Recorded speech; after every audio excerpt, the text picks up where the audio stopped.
찬미 예수님, 안녕하십니까? 사랑하는 형제자매 여러분, 주님 순환 성지주일입니다.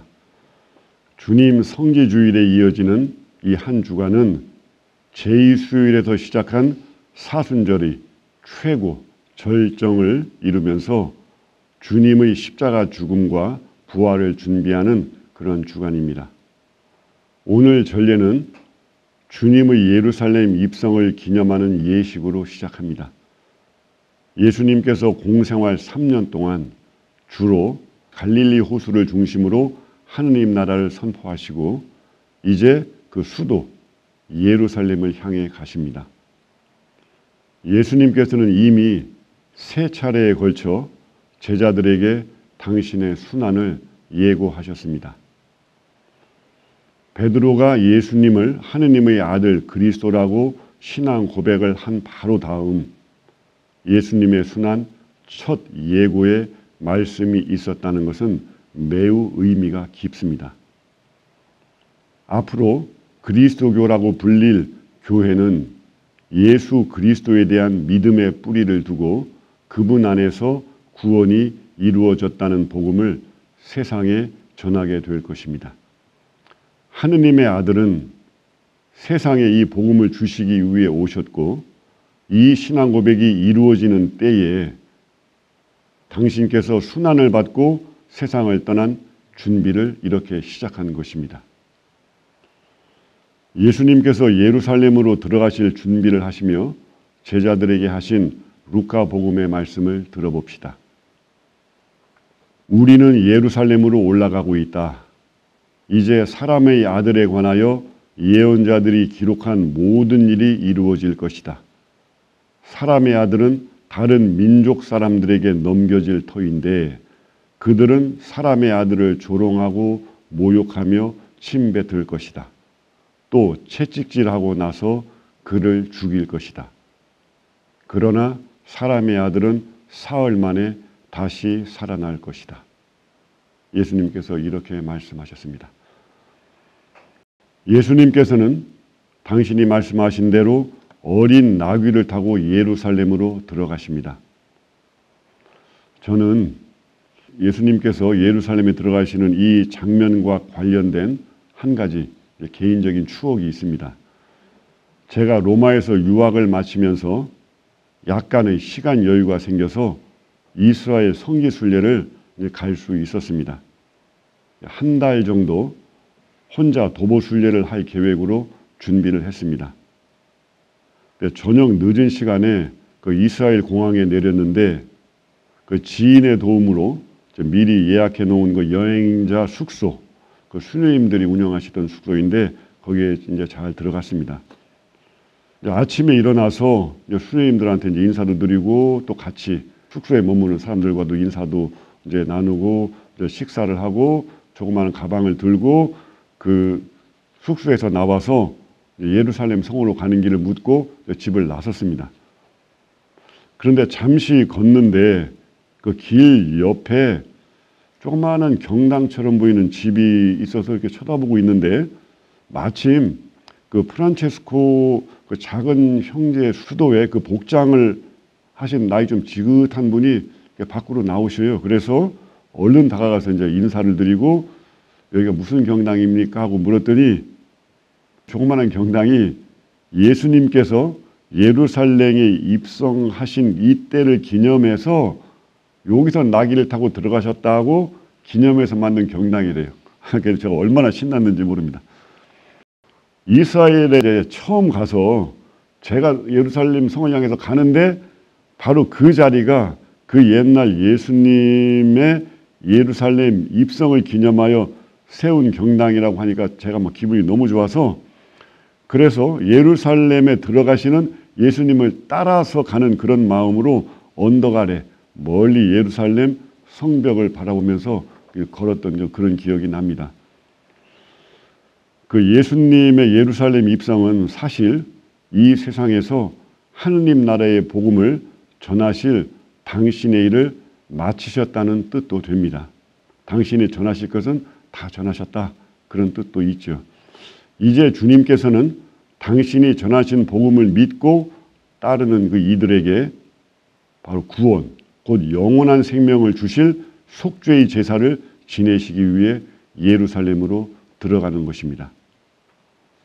오늘 제1 독서에서는 예수님께서 오시기 전 수백 년 전에 선포된 예언 말씀이지만 예수님의 순환을 단순하지만 잘 표현하고 있다고 그렇게 느껴집니다. 그 이사야 예언서의 말씀은 이렇습니다. 나는 매질하는 자들에게 내 등을, 수염을 잡아뜯는 자들에게 내 뺨을 내맡겼고 모욕과 수치를 받지 않으려고 내 얼굴을 가리지도 않았다. 이사야서의 이 말씀은 주님의 종에 대한 4개의 노래 중에 3번째 노래인데 4번째 노래는 우리를 위해 죽으시는 예수님의 모습을 너무 잘 예언하고 있습니다. 4번째 노래의 한 부분을 함께 우리가 들어봅시다. 사람들에게 멸시받고 배척당한 그는 고통의 사람, 병고에 익숙한 이였다. 남들이 그를 보고 얼굴을 가릴 만큼 그는 멸시만 받았으며 우리도 그를 대수롭지 않게 여겼다. 그렇지만 그는 우리의 병고를 메고 갔으며 우리의 고통을 짊어졌다. 마치 예수님께서 십자가상에 우리 죄를 지고 돌아가셨다는 것을 그대로 이렇게 묘사한 것 같습니다. 이사야 예언서가 장차 주님의 종이 우리를 대신하여 고통받는 모습을 전한다면 제2독서에서 바오로 사도는 신학적이면서 보다 장엄한 언어로 선포합니다. 그러니까 본래 하느님과 같은 분이시지만 종의 신분을 취하셔서 우리와 똑같은 사람의 모습이 되셨습니다. 그리고 하느님 아버지의 뜻에 순종하여 십자가의 죽음에 이르기까지 당신 자신을 낮추셨습니다. 이에 하느님께서는 예수님의 이름을 모든 이름 위에 가장 뛰어난 이름으로 삼으시고 이 이름 앞에 만물이 무릎을 꿇고 주님이라고 고백하고 하느님 아버지께 모든 영광을 드리게 하셨다는 그런 노래입니다. 우리는 오늘 복음에서 예수님께서 하느님 아버지의 뜻을 완성하시는 모습을 보게 됩니다. 군중들이 예수님을 십자가에 못 박으라고 외치는 장면은 정말로 놀랍습니다. 얼마 전까지만 해도 많은 군중들은 예수님의 가르침과 기적들을 보면서 그분의 뒤를 따라다녔습니다. 그들이 이제 율법학자들과 바리사이들의 선동에 넘어가서 예수님을 사형에 처하라고 외칩니다. 더구나 이 바라바라고 하는 악명 높은 죄인을 풀어줄 망정 예수님을 처하라고 목소리를 높이고 있는 것입니다. 이것이 지금 그들이 죄악과 얼마나 깊이 연루되어 있는지를 잘 보여주고 있습니다. 이들의 외침에 대하여 예수님께서는 아버지, 저들을 용서해 주십시오. 저들은 자기들이 무슨 일을 하는지 모릅니다. 라고 하느님의 자비를 간구하십니다. 예수님께서 이 세상에 오신 이유, 당신께서 왜 이 세상에 오셨나? 그 이유를 가장 잘 보여주는 순간입니다. 형제자매 여러분, 하느님의 아들이 인간의 손에 처형당하는 이 엄청난 일을 함께 묵상해 봅시다. 인간이 스스로 자신의 죄를 씻을 수 없기에 그분이 오셨습니다. 그분은 인간이 내면 가장 깊숙이 숨어있는 죄의 힘까지 다 끌어내어 당신의 몸에 받아들이기를 원하셨습니다. 그 죄값을 당신이 받기를 원하셨습니다. 인간의 영혼 가장 깊은 곳에 숨겨진 죄, 달리 말해서 인간이 지을 수 있는 가장 큰 죄는 무엇이겠습니까? 생명을 해치는 일, 곧 살인이라고 할 수 있습니다. 모든 생명은 오로지 생명의 주인이신 하느님께 속해 있기 때문에 그렇습니다. 그런데 만일 우리 사람이, 이 인간이 하느님을 죽일 수 있다면 어떻게 되겠습니까? 끔찍한 일이지만 그보다 더한 죄는 있을 수 없겠지요.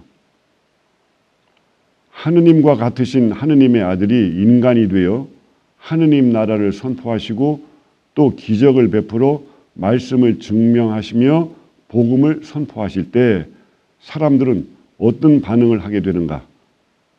복음은 그 사건의 현장입니다. 사도들처럼 예수님의 제자가 되어 따르는 사람들이 있었고 예수님을 추종하지는 않지만 그분의 가르침과 기적들을 보면서 예수님을 뛰어난 예언자 중에 한 명처럼 여기는 사람들도 있었습니다. 그러나 하느님 백성을 지도하는 위치에 있던 사람들은 예수님의 행적에 견딜 수가 없었습니다. 하느님 나라에 대해 명료하게 가르치는 예수님을 무시하고 그냥 내버려 둘 수도 없었습니다. 많은 백성들이 새롭고 권위 있는 가르침이라고 그분을 따르기 시작했기 때문입니다. 율법학자들과 바리사이들은 선택을 해야 했습니다. 자기들도 예수님의 가르침을 받아들이고 사도들처럼 그분을 따르든가 아니면 온갖 수단을 다 동원해서 예수님이 틀렸다고 몰아붙이든가 하는 선택입니다. 그들은 예수님의 가르침이 틀렸다고 그렇게 몰아붙이기로 합의를 했고 따라서 예수님을 하느님을 모독하는 사람으로 몰아갔습니다. 종교사회인 이스라엘에서 최고의 죄목을 예수님께 붙이고 그분을 제거하는 것, 그것이 그들의 선택이었습니다. 그래서 그들은 하느님의 아들이 선포하는 하느님 나라를 거부하고 그 선포자이신 예수님을 십자가 죽음으로 몰아갔습니다. 이렇게 하느님의 아들 예수님께서는 인간 내면 가장 깊은 곳에 숨어 있는 죄, 곧 자신을 지키기 위해서라면 하느님도 죽일 수 있는 그 죄의 힘을 끌어내어 십자가 위에서 당신 몸에 새기고 돌아가셨습니다. 예수님은 인간의 죄를 당신 몸에 새기고 그것을 끌어안고 죽으셨고 당신이 그렇게 죽으실 때 당신 몸에 새기신 그 인간의 죄도 함께 죽었습니다. 예수님을 믿는 이들은 예수님의 이 죽음을 자신의 영 안에 받아들이는 사람들입니다. 우리 사람이 몸이 아플 때 그 알맞은 좋은 약을 복용하면 그 병이 낫듯이 죽음의 병에 걸린 우리 인간은 우리 대신 죄인이 되시어 죽으시고 부활하신 예수님을 모심으로써 죽음의 병이 낫게 됩니다. 이것이 우리가 믿는 복음입니다.